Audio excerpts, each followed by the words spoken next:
Erika adalah ratu di dunia saham dan pemilik pabrik sepatu mewah. Uang, aku punya segalanya. Tapi di balik semua kemewahan itu, hanya ada satu hal yang membuatku benar-benar berdebar. Alvin, supir pribadiku yang 11 tahun lebih muda, sangat polos, dan luar biasa tampan. Setiap perjalanan bisnis ke luar kota adalah kencan rahasia kami. Aku suka sekali menggodanya dengan manja. Misalnya, pura-pura ada masalah kecil di kursi belakang, atau sengaja memintanya menemaniku minum kopi, hanya untuk melihat rona merah di pipinya yang lugu itu. Kehadiran sopir dan janda kaya raya ini membuat negeri ini makin tenang dan teduh. Tetapi, di antara kedua belah pihak, antara sang sopir dan majikan kaya raya ini tentu saja menjadi patokan guna suksesnya di hari-hari esok di antara keduanya. Karena itu, saudara, mari kita tonton.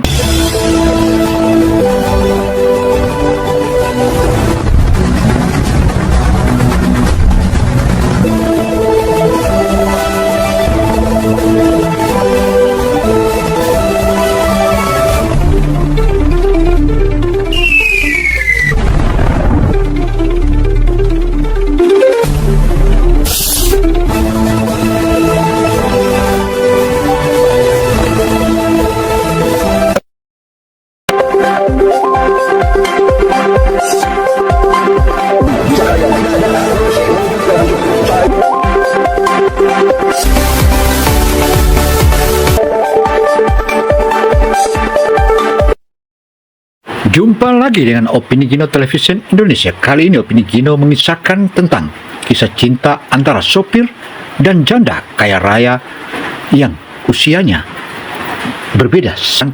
Ternyata dia bukan sopir biasa. Dia selain tampan juga memiliki skill yang tidak dimiliki oleh sopir-sopir lainnya. Karena itu, saudara, hingga janda ini begitu jatuh cinta dan cintanya betul-betul terjawab. Aku mendambakan ketulusan, dan Alvin adalah harta karun yang tak ternilai. Namaku Erika, mungkin tampak seperti mimpi bagi banyak orang. Di usia 40 tahun, aku memimpin sebuah kerajaan kecil, pabrik sepatu elegans yang didirikan oleh almarhum suamiku. Setiap pagi, matahari menyentuh jendela penthouseku di Jakarta dengan janji kesibukan yang sama, rapat dewan direksi, negosiasi kontrak besar, dan tentu saja memantau pergerakan saham di pasar global. Semua ini memberiku kekayaan yang nyaris tak terbatas. Tetapi ironisnya, bagian terbaik dari hariku justru dimulai saat aku meninggalkan kemewahan itu. Pagi ini, seperti biasa, aku sudah rapi dengan setelan blazer yang tegas. Aku menuruni tangga spiral, detak sepatu hak tinggiku beradu dengan keheningan rumah. Di sana, di dekat pintu utama, sudah menanti Alvin, supir pribadiku. Pemuda 29 tahun itu berdiri tegak. Seragamnya selalu rapi tanpa celah. Dan wajahnya, wajahnya yang polos dan lugu itu, selalu berhasil membuat suasana hatiku seketika cerah. Senyumnya yang sopan adalah magnet aneh yang membuatku betah menghabiskan waktu berjam-jam di dalam mobil bersamanya. Saudara, kedekatan antara sopir dan janda kaya raya ini, Erika, tentu saja keduanya makin begitu dekat dan tampaknya mulai mereka saling mendekati dan bahkan nyaris tak ada celah. Karena itu, saudara, ikuti kisah cinta ini karena cinta ini begitu tulus dan maha dahsyat. Pagi, Bu Erika. Mobil sudah siap, hari ini kita ke pabrik dulu. Sapanya dengan suara bariton yang tenang. Aku tersenyum, menyapanya kembali, dan berusaha keras menyembunyikan getaran kecil di dadaku. Kadang, aku merasa seperti remaja yang sedang naksir. Sebuah perasaan yang lucu, mengingat status dan usiaku yang jauh di atasnya. Tapi, kepolosan Alvin, yang tidak terpengaruh oleh kekayaan dan kekuasaanku, benar-benar menjadi daya tarik tersendiri. Selama perjalanan menuju kawasan industri, aku sengaja membuka laptop, berpura-pura sibuk memantau grafik trading saham, padahal perhatianku sepenuhnya tertuju pada pantulan wajahnya di kaca spion. Sesekali, aku akan mengajukan pertanyaan basa-basi yang sebenarnya adalah upaya kecilku untuk berinteraksi lebih lama dengannya. Alvin, apa kamu sudah sarapan? Kenapa kamu selalu terlihat semangat sekali setiap pagi? Tanyaku, mencoba menyamarkan nada caper yang tak bisa kucegah. Alvin akan menjawab dengan sangat sopan, tanpa keraguan. Sudah, Bu. Semangat karena pekerjaan ini nyaman dan Bu Erika selalu baik pada kami. Jawabannya selalu lugas dan tulus. Aku tahu dia tulus. Kebaikan adalah prinsip hidupku. Aku percaya bahwa rezeki yang kuperoleh harus kembali kepada orang lain. Itu sebabnya aku selalu berusaha baik kepada semua karyawanku. Dan tentu saja, Alvin yang selalu kuistimewakan secara halus. Di pabrik sepatu elegans, suasana selalu ramai dan hiruk pikuk. Ternaunti hari ini ada lain yang harus kuprioritaskan. Sebelum rapat direksi, aku menyempatkan diri bertemu dengan kepala HRD untuk membahas sumbangan rutin bulanan yang sudah kurencanakan. Bukan hanya sumbangan ke panti asuhan, tapi juga rencana pembagian pembagian bonus dadakan untuk karyawan yang berprestasi. Aku suka melihat wajah-wajah bersyukur.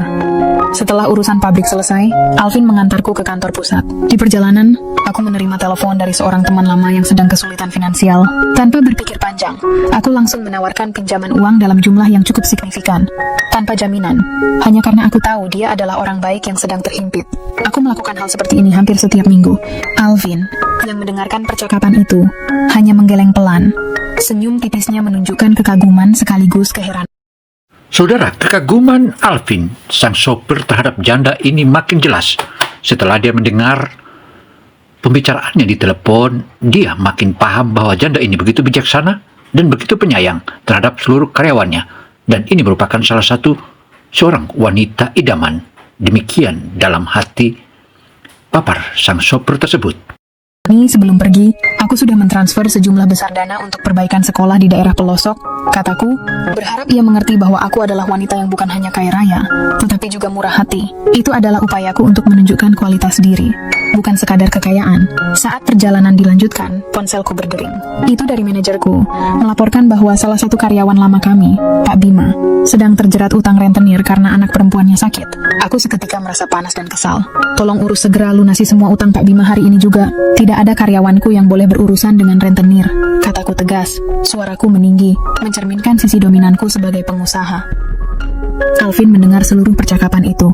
Setelah aku menutup telepon, ia berbalik sedikit. Ibu benar-benar baik sekali. Tidak semua bos mau melakukan itu untuk karyawannya, ucapnya dengan nada yang sangat tulus. Pujian itu, yang keluar dari mulut Alvin, terasa jauh lebih berharga daripada semua kekayaan yang kumiliki. Saat itulah aku merasa usahaku untuk menunjukkan kebaikan hati padanya berhasil. Malam harinya, di kota tujuan, aku memesan 2 kamar di hotel berbintang 5 yang terpisah. Tentu saja, namun dariku, aku kembali menggunakan taktik kecilku. Setelah makan malam, aku mengiriminya pesan singkat. Alvin, aku butuh bantuanmu, laptopku sepertinya bermasalah. Bisakah kamu ke kamarku sebentar? Ketika Alvin datang ke kamarku, ia mengenakan kaos polo sederhana, jauh dari seragam supir. Wajahnya yang lugu terlihat semakin muda dan tampan. Dia sibuk memeriksa laptop di meja kerjaku. Aku berdiri di dekatnya, sengaja membiarkan aroma parfumku memenuhi ruangan, dan dengan lembut aku berkata, "Terima kasih." Alvin memang benar-benar makin kagum terhadap wanita ini. Wanita ini memang betul-betul berhati malaikat, dan tentu saja semua lelaki di dunia ini mengharapkan wanita idaman seperti ini. Dan itulah yang makin Alvin jatuh cinta. Kamu sudah banyak membantuku hari ini. Kamu sungguh dapat diandalkan, Alvin. Jarak di antara kami terasa menipis, dan debar jantungku mulai tak karuan.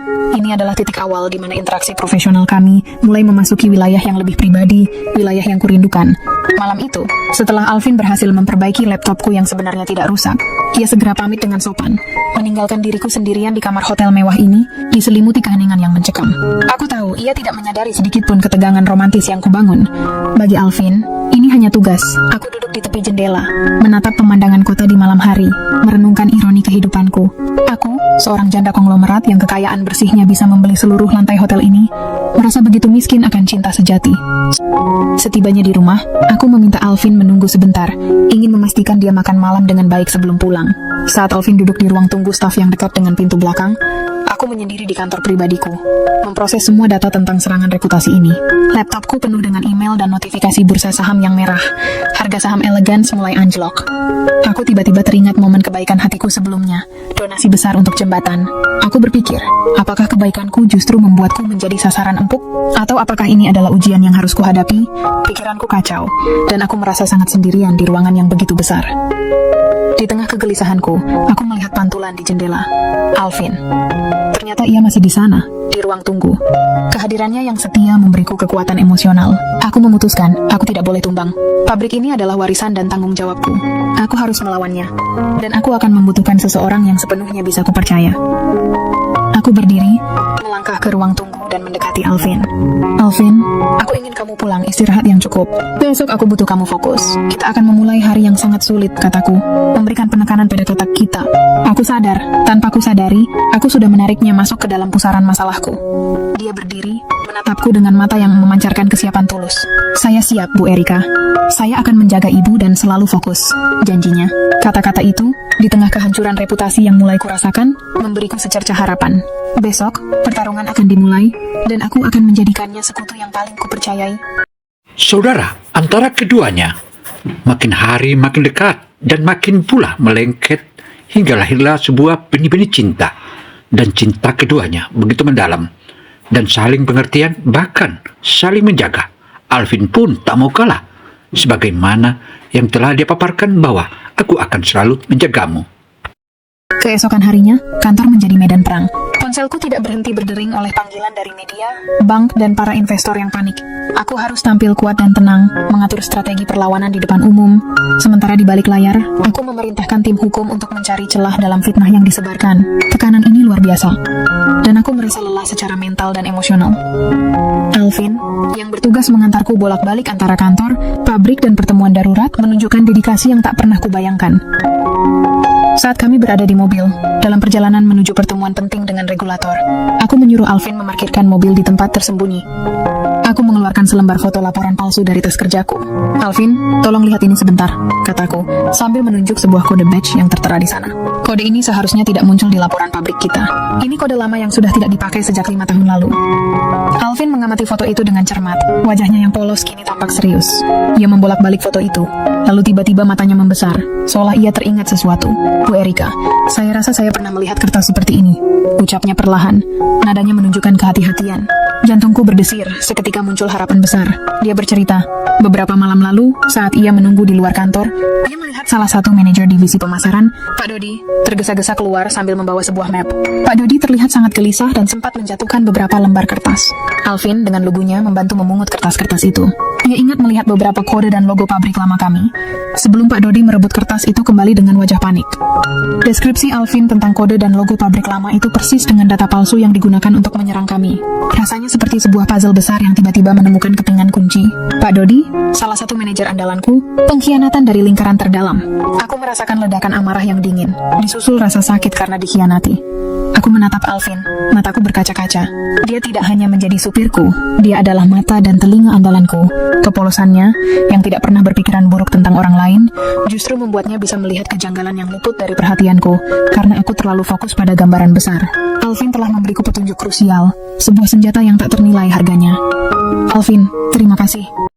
Saudara, seiring berjalannya waktu, terjadilah dan muncullah pengkhianatan dari dalam. Bersyukur sang sopir menjadi penyelamatnya dan menjadi pelindungnya.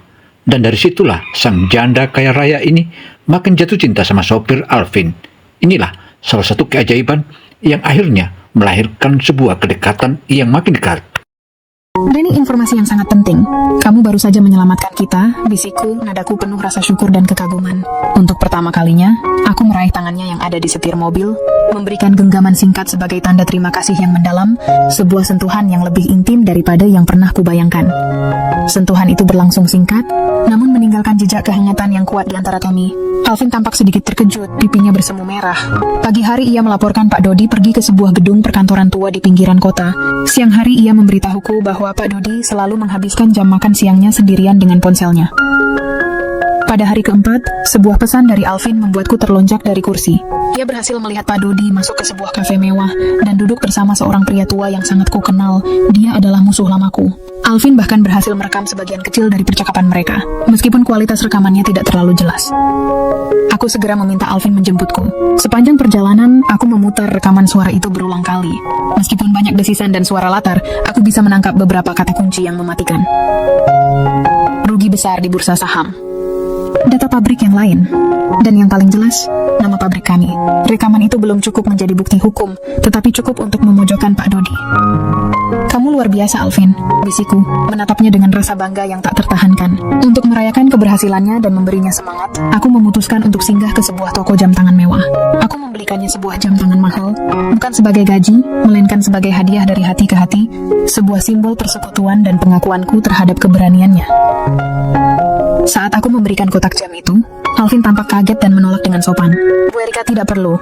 Saya melakukan ini karena loyalitas," katanya, wajahnya malu. Aku tersenyum lembut. "Terima, Alvin. Ini bukan dari bosmu. Ini dari Erika, untuk teman yang berjuang bersamaku." Akhirnya, ia menerimanya. Matanya memancarkan rasa terima kasih yang mendalam. Aku tahu, keberhasilan kecil ini baru permulaan. Musuh lamaku itu sangat licik. Misi selanjutnya akan jauh lebih berisiko. Kami harus mendapatkan akses ke komputer Pak Dodi di kantor untuk mendapatkan bukti digital yang valid. Sambil menatap Alvin, aku merasakan perpaduan aneh antara cinta, kekaguman, dan rasa bahaya yang tak terhindarkan. Aku sedang mempertaruhkan segalanya, dan aku ingin ia ada di sisiku, apapun risikonya. Misi mengakses komputer Pak Dodi harus dilakukan di luar jam kerja. Aku menyusun strategi yang melibatkan Alvin. Aku memintanya untuk mengantarku ke kantor sangat larut malam, dengan alasan ada dokumen penting yang tertinggal. Sementara aku mencari dokumen di ruanganku, Alvin bertugas menyelinap ke area manajer, memanfaatkan kunci cadangan yang berhasil kubuat. Malam itu, kantor pusat terasa dingin dan sunyi. Jantungku berdebar kencang saat Alvin melangkah pelan menuju ruangan Pak Dodi. Aku duduk di mejaku, berpura-pura tenang, namun seluruh fokusku tertuju pada pesan singkat darinya. Setelah beberapa menit yang terasa seperti berjam-jam, Alvin mengirimiku pesan, berhasil masuk, sedang menyalin data. Sebuah kelegaan besar membanjiri diriku. Namun, kelegaan itu segera berganti menjadi horor. Tiba-tiba, lampu di koridor menyala, dan pintu ruangan Pak Dodi terbuka.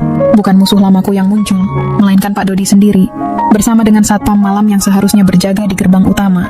Ternyata Pak Dodi sudah mencurigai gerak-geriku dan Alvin, dan ia merencanakan jebakan manis ini. Alvin, dengan kepolosannya, tampak terkejut, namun ia segera menyembunyikan flash drive berisi data curian ke saku terdalam jasnya. Pak Dodi, ada apa Bapak di sini selarut ini? Tanya Alvin, berusaha bersikap normal, meskipun wajahnya pucat. Pak Dodi menyeringai licik. Seharusnya saya yang bertanya Alvin, mau curi apa kau di ruangan saya? Aku segera keluar dari ruanganku, berjalan menuju mereka dengan langkah tegas, menyembunyikan kepanikanku. Dia bersamaku, Dodi. Ada dokumen penting yang ingin kami periksa di ruang kerjamu. Apa masalahnya? Aku mencoba melindungi Alvin dan mengambil alih, katanya. Suaranya mantap dan penuh kejujuran. Seluruh ruangan terdiam. Kata-kata sederhana Alvin, yang keluar dari hati yang bersih, menampar semua orang. Ia tidak berbicara sebagai supir, melainkan sebagai ksatria yang membela kehormatan majikannya. Mataku berkaca-kaca melihat betapa dia membelaku di saat aku paling rentan. Dia mengerti prinsip hidupku lebih dari siapapun di ruang itu. Karena kantor sudah tidak aman dan terancam disusupi oleh pihak musuh, aku memutuskan untuk bersembunyi sementara. Aku meminta Alvin mengantarku ke sebuah rumah peristirahatan kecil milikku di kawasan pegunungan yang sepi.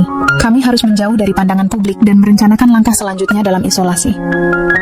Dalam perjalanan menuju tempat persembunyian, Alvin kembali menunjukkan ketulusannya. Ia menyerahkan sebuah amplop. Bu Erika, ini tabungan saya dari beberapa tahun bekerja. Jumlahnya tidak banyak, tapi tolong, gunakan ini untuk kebutuhan mendesak ibu selama di sana. Ucapnya, wajahnya sungguh-sungguh.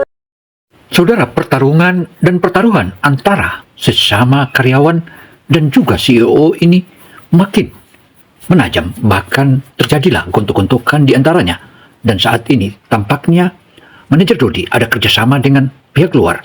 Dan pihak luar itu untuk merusak perusahaan yang dimiliki oleh Ibu Rika. Saat inilah sepatutnya menjadi menarik dan terus menarik. Aku menolak dengan lembut, namun hatiku meleleh. Uang tabungan Alvin yang sedikit itu terasa jauh lebih bernilai daripada triliunan asetku. Simpan uangmu, Alvin. Itu untuk ibumu, kataku tulus. Kehadiranmu di sisiku, itu sudah lebih dari cukup. Kami tiba di rumah peristirahatan yang dikelilingi kabut dan hutan pinus. Tempat ini terasa dingin, namun kehadiran Alvin memberikan kehangatan yang mendalam. Keheningan di antara kami kini dipenuhi oleh kepercayaan total dan perasaan cinta yang sudah tidak bisa disangkal lagi oleh diriku. Kami memiliki data curian di flash drive, namun kami kelelahan. Malam itu Alvin membuatkanku teh hangat. Kami duduk berdampingan di teras kayu, menikmati kehangatan yang kurindukan. Aku sadar, di tengah kehancuran bisnis, aku telah menemukan harta karun yang tak ternilai, cinta tulus dan loyalitas seorang Alvin. Aku ingin menghabiskan malam ini bersamanya, bukan untuk bekerja, tapi untuk merayakan kebersamaan kami di tengah badai. Keheningan di antara kami kini dipenuhi oleh kepercayaan total dan perasaan cinta, yang sudah tidak bisa disangkal lagi oleh diriku. Di tengah keindahan alam yang tenang, jauh dari hiruk-pikuk Jakarta dan ancaman musuh, aku merasa seperti kembali menjadi Erika yang sederhana. Aku menoleh ke arah Alvin, yang sedang menatap bintang-bintang dengan wajah penuh kedamaian. Aku memutuskan, malam ini tidak ada lagi bos dan supir, hanya ada Erika dan Alvin. Alvin, panggilku lembut. Bisakah kita lupakan sejenak pabrik sepatu dan saham? Aku ingin tahu apa impianmu yang paling sederhana. Alvin menoleh, senyum tipis terukir di bibirnya. Impian saya sederhana, Bu. Bisa melihat ibu di kampir. Tetapi kepastian seorang pria. Lihat saya, Bu Erika, katanya, matanya yang lugu menatapku dalam-dalam. Kita akan hadapi ini bersama. Anda sudah melakukan banyak kebaikan untuk orang lain. Sekarang biarkan kebaikan itu menjadi kekuatan kita. Di malam yang dingin itu, dengan ancaman besar yang menunggu di depan mata, aku merasakan kehangatan yang paling kurindukan. Aku tidak lagi peduli dengan kerugian pabrik atau saham. Yang aku peduli hanyalah Alvin dan perasaan murni ini. Bukan. Dan analisis trading yang menunjukkan manipulasi pasar.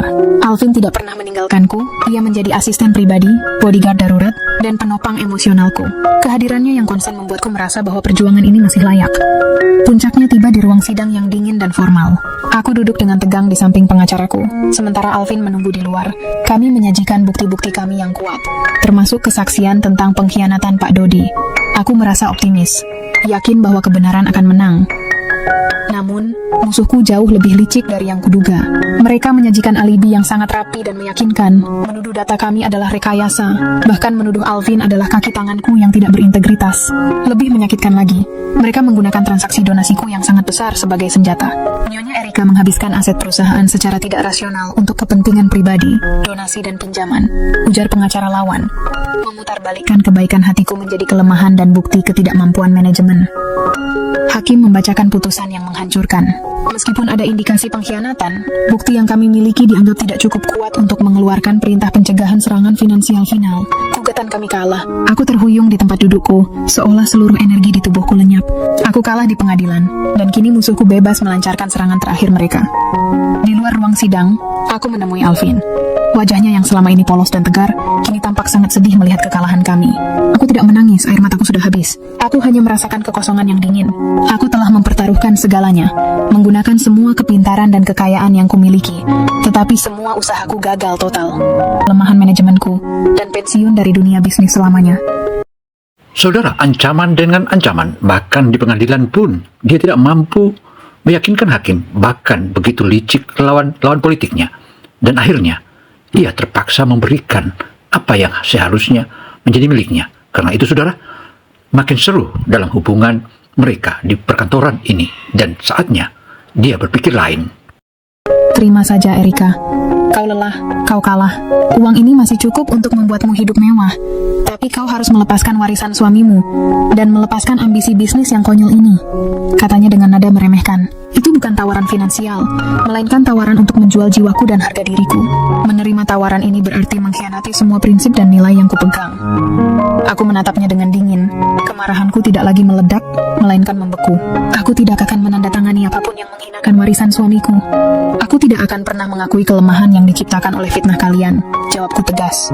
Aku menolak tawaran itu mentah-mentah, memilih berjuang hingga titik darah penghabisan, tanpa menggunakan kata darah, daripada menyerah pada kejahatan. Saat aku keluar dari restoran, aku mendapati Alvin berdiri di dekat mobil, menunggu dengan sabar. Ia melihat ekspresi di wajahku dan tahu apa yang terjadi. Aku masuk ke mobil, menutup pintu, dan tiba-tiba kelelahan yang luar biasa menyerang. Aku menyadari, dengan penolakan itu, aku telah memilih kehancuran total di depan mata. Aku menolak tawaran mereka, Alvin. Itu berarti, besok, aku akan kehilangan semua asetku yang tersisa. Pak, aku menunggu, takut mendengar ia menerima tawaranku dan pergi. Itu akan membuktikan cintaku adalah egois. Tetapi setidaknya, ia akan aman secara finansial. Tiba-tiba, Alvin berdiri. Ia berjalan mendekatiku, dan mengangkat daguku perlahan agar aku menatapnya. Matanya kini tidak lagi polos, tetapi penuh dengan api keyakinan dan cinta yang tulus. Bu Erika, kenapa ibu berpikir uang dan gaji lebih penting daripada loyalitas? Ibu mengajarkanku bahwa kebaikan itu mahal, dan ketulusan itu tak ternilai. Saya tidak peduli ibu punya pabrik atau tidak. Saya tidak peduli ibu menggaji saya berapapun. Sejak hari ibu membantu karyawan ibu, sejak hari ibu membela saya di ruang rapat, saya tahu ibu adalah wanita yang harus saya lindungi. Lanjutnya, suaranya kini tegas. Pilihan saya bukan pergi, Bu Erika. Pilihan saya adalah menemani di titik nol, ucapnya, nadanya penuh ketulusan yang tak tergoyahkan. Bial, aku meraih tangannya. Kalau begitu, Alvin, bisikku, air mata bahagia, mari kita hadapi dunia ini bersama. Mari kita mulai babak baru kita. Saat itu, kami tidak lagi terikat oleh kontrak kerja, tetapi oleh janji cinta dan persekutuan yang sesungguhnya. Aku sudah kehilangan segalanya, tapi aku mendapatkan Alvin. Klimaks telah usai, kini saatnya perjuangan baru dimulai. Kami meninggalkan penthouse mewah hari itu juga, membawa hanya beberapa koper berisi pakaian dan laptop andalanku. Dengan sisa dana likuiditas yang berhasil kucairkan, aku membeli sebuah mobil bekas yang sederhana dan menyewa sebuah rumah kontrakan kecil di pinggiran kota. Kontrasnya luar biasa. Saudara, kelicikan lawan-lawan dari ibu janda kaya raya ini, mau tidak mau, dia harus terpaksa melepaskannya. Meski begitu, ia tetap berupaya untuk melakukan salah satu langkah-langkah lain, meski dia sudah dinyatakan kalah, dan terpaksa dia harus meninggalkan semua kekayaan yang dimiliki selama ini milik suaminya itu. Tetapi dia masih ada harapan lain. Karena itu, saudara, mari kita ikuti terus karena harapan lain itulah yang ditunggu. Aku, yang terbiasa dengan pelayan pribadi dan kemewahan, kini harus belajar memasak dan membersihkan rumah sendiri. Masa-masa awal terasa sulit, tetapi anehnya, terasa penuh kehangatan. Alvin, yang dulunya supir rapi, kini menjadi segalanya. Teknisi, tukang kebun, dan koki dadakan yang belajar memasak dari video di internet. Melihat kesungguhannya membersihkan lantai atau memperbaiki keran yang bocor membuatku makin jatuh cinta. Dia melakukannya tanpa keluhan, hanya dengan senyum tulusnya. Aku segera berfokus pada langkah bisnis baruku. Aku menggunakan sisa modal dari trading sahamku untuk membangun startup kecil di bidang konsultasi investasi dan e-commerce sepatu buatan tangan, memanfaatkan keahlianku yang mendalam tentang pasar dan industri sepatu. Aku bekerja di meja kayu kecil, dikelilingi tumpukan buku, jauh dari ruang kerja mewahku dulu. Alvin menjadi partner kerjaku yang paling efisien. Ia mengurus logistik, mengantarku bertemu klien potensial menggunakan mobil bekas kami, dan bahkan membantuku merancang kemasan produk. Hubungan kami benar-benar berubah dari atasan dan bawahan, menjadi sepasang kekasih dan rekan kerja yang saling melengkapi dalam kesulitan. Ia adalah jangkar rasionalitas saat aku mulai merasa frustrasi. Suatu sore, aku merasa sangat down. Salah satu klien konsultasi investasi menolak kerjasamaku karena reputasi elegans yang masih tercemar.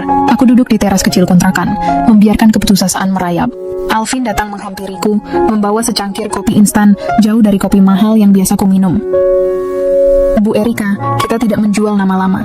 Kita menjual kecerdasan dan hati, Ibu. Katanya lembut, menunjuk laptopku. Biarkan saja mereka bicara. Yang penting, Ibu tidak pernah berhenti berusaha. Ingat, Ibu adalah trader hebat yang bisa membalikkan keadaan. Kita hadapi penolakan ini, dan besok kita cari 10 klien lagi. Kata-katanya memberiku suntikan energi. Aku sadar, perjuangan ini bukan lagi tentang memenangkan uang, tetapi tentang membangun hidup baru dengan integritas. Alvin adalah pahlawanku, bukan karena dia menyelamatkanku dari musuh, tetapi karena dia menyelamatkanku dari keputusasaan dan kesendirian. Kehangatan di rumah kontrakan sederhana itu terasa jauh lebih berharga daripada semua kemewahan yang pernah kutinggalkan. Aku menyandarkan kepala di bahunya. Terima kasih, Alvin. Aku tidak tahu bagaimana aku bisa melalui semua ini tanpamu. Bisiku tulus. Saat itu, kami bukan lagi bos dan supir, tapi 2 orang yang sedang berjuang bersama, dan cinta tulus kami adalah modal terkuat kami. Bisnis konsultasi dan e-commerce sepatu buatan tangan kami mulai merangkak naik, tetapi kemajuannya sangat lambat. Aku menghadapi masalah klasik startup. Modal terbatas dan jaringan yang perlu dibangun ulang. Kami berdua bekerja tanpa henti. Seringkali hanya makan mie instan di malam hari, namun semangat kami tidak pernah padam. Kami saling menyemangati, dan di tengah kesulitan, cinta kami justru semakin menguat. Suatu sore, saat aku sedang menelpon pemasok bahan baku, dan Alvin sedang memperbaiki kemasan, terdengar ketukan keras di pintu kontrakan kami. Kami saling pandang dengan cemas. Sejak aku meninggalkan penthouse, aku berusaha keras agar tidak ada yang tahu lokasiku. Alvin dengan hati-hati membuka pintu, dan kami terkejut melihat sekelompok orang berdiri di depan pintu. Di sana, berdiri Nia, teman yang pernah kupinjami uang dalam jumlah besar, Pak Bima, karyawan lama yang utang rentenirnya kulunasi, dan beberapa wajah lain dari yayasan anak yatim yang sering kudatangi, serta seorang trader saham muda yang pernah kubimbing. Mereka semua datang membawa berbagai macam hal, bahan makanan, beberapa kotak sepatu yang sudah jadi, dan bahkan sebuah amplop tebal. Bu Erika, kami mendengar kabar Ibu sedang kesulitan. Kami datang bukan karena kasihan, tapi karena membalas kebaikan Ibu, kata Nia, matanya berkaca-kaca. Uang yang Ibu pinjamkan telah menyelamatkan perusahaan saya. Sekarang, giliran saya membantu Ibu. Ia menyerahkan sebuah cek yang jumlahnya cukup besar untuk melunasi sewa kontrakan kami selama 1 tahun dan membeli bahan baku skala besar. Kemudian, Pak Bima maju. Ia tidak membawa uang, tetapi ia membawa sebuah buku catatan tebal. Bu Erika, saya dengar Ibu memulai bisnis sepatu buatan tangan. Ini adalah kontak-kontak penjual kulit terbaik dan termurah di Jawa Barat yang saya kumpulkan selama puluhan tahun. Anggap ini sumbangan saya. Saya tidak akan pernah lupa bagaimana Ibu menyelamatkan keluarga saya dari jerat rentenir. Melihat semua dukungan tak terduga ini, Aku tidak bisa menahan tangis. Inilah keajaiban sedekah yang selalu kupercayai. Kebaikan yang kutanam tanpa mengharap balasan. Alvin mengeluarkan sebuah kotak kecil yang terbuat dari kayu yang ia ukir sendiri. Di dalamnya, ada sebuah cincin sederhana yang terbuat dari perak, tidak ada berlian mewah, tidak ada emas mahal, hanya sebuah lambang kesetiaan. Saya tahu saya tidak punya harta. Saya tidak bisa memberikan ibu penthouse atau pabrik, katanya tulus. Saya hanya punya diri saya, hati saya, dan janji bahwa saya akan selalu jujur dan setia, menemani ibu berjuang seumur hidup. Maukah ibu? Maukah Erika menikah dengan supir lugu yang tidak punya apa-apa ini? Menjadi keluarga sejati bersamaku, memulai hidup baru dari nol? Tanyanya. Matanya memancarkan ketulusan yang tak terbantahkan. Air mata haru membanjiri wajahku. Ini adalah momen paling berharga dalam hidupku. Jauh melampaui semua kesuksesan finansial yang pernah kurai. Aku melihat pria yang mencintaiku apa adanya. Pria yang memilihku saat aku kehilangan segalanya. Cinta ini adalah bukti bahwa kebaikan hatiku telah mendatangkan kebahagiaan sejati. Aku mengulurkan tangan kiriku, dan dengan suara penuh kebahagiaan, aku menjawab, "Iya, Alvin, tentu saja aku mau." Alvin tersenyum lega, mengusap air matanya sendiri, lalu memasangkan cincin perak sederhana itu di jari manisku. Cincin itu terasa dingin, tetapi membawa kehangatan yang tak pernah kualami. Kami berpelukan erat di bawah rembulan, merayakan janji suci kami yang lahir dari badai dan kesederhanaan. Seminggu kemudian, kami mengadakan pernikahan sederhana di kantor urusan agama. Hanya dihadiri oleh Nia dan beberapa teman setia lainnya. Aku, janda konglomerat, kini resmi menikah dengan supir pribadinya, memulai sebuah keluarga yang harmonis dan penuh cinta, membuktikan bahwa cinta sejati tidak mengenal status atau kekayaan. 1 tahun berlalu, bisnis konsultasi investasi dan e-commerce sepatu buatan tangan kami, yang kini kami beri nama Integrity, telah berkembang pesat. Kami sudah pindah dari kontrakan kecil ke sebuah rumah yang lebih layak, dibeli dari keuntungan bersih kami. Kami tidak lagi mengejar kekayaan fantastis, melainkan pertumbuhan yang stabil dan etis. Kesuksesan kami didasarkan pada kepercayaan, keahlian, dan yang paling penting, integritas yang kami junjung tinggi. Alvin, suamiku, kini bukan lagi supir, melainkan Chief Operating Officer, COO Integrity. Ia adalah otak di balik kelancaran logistik dan pengelolaan tim kecil kami yang penuh semangat. Ia menangani setiap detail dengan ketelitian yang dulu ia tunjukkan saat mengemudi. Kami adalah tim yang sempurna. Aku sebagai visioner dan trader ulung, dan Alvin sebagai pelaksana yang andal dan berhati tulus. Meskipun kami mendapatkan kembali kesuksesan finansial, gaya hidup kami jauh berbeda dari masa lalu.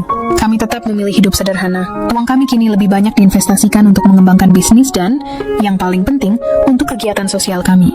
Kami mendirikan program beasiswa untuk anak-anak pekerja pabrik dan menyalurkan bantuan modal kecil untuk para pengrajin sepatu di daerah. Suatu sore, saat kami bersantai di taman rumah baru kami yang sederhana namun asri, aku melihat Alvin sedang mengobrol santai dengan ibunya melalui telepon, memastikan bahwa ibunya sudah menerima transfer bulanan darinya untuk hidup nyaman di kampung. Wajahnya berseri-seri, dipenuhi kebahagiaan seorang anak yang berhasil membahagiakan orang tuanya. Aku menyadari, kesuksesan sejati bukan di angka, tetapi pada kebahagiaan dan ketenangan hati yang kami rasakan sekarang. Aku meraih tangan Alvin, mencium cincin perak di jariku. "Terima kasih sayang," bisiku. "Kau menunjukkan padaku bahwa harta yang paling berharga adalah hati yang tulus. Pabrik dan saham bisa hilang, tapi kamu tidak." Alvin tersenyum, senyum polos yang selalu kuagumi, kini senyum seorang suami. Justru ibu yang mengajarkan saya. Kebijaksanaan dan kebaikan hati ibu itulah yang membawa kita ke sini. Saya hanya menemani ibu berjalan di jalan yang benar. Kami tertawa bersama, tawa bahagia sepasang suami istri yang baru menemukan makna hidup sejati setelah melalui badai besar. Demikianlah paparan opini Gino Television Indonesia. Semoga informasi dan kisah cinta antara sopir dan pengusaha ini bisa memberikan manfaat dan sekaligus memberikan inspirasi serta edukasi bagi pemirsa dimanapun Anda berada. Karena itu saudara, saatnya kita jumpa, saatnya pula kita berpisah. Saya Gino Samsudin Mirsab melaporkan. Wassalamualaikum warahmatullahi wabarakatuh.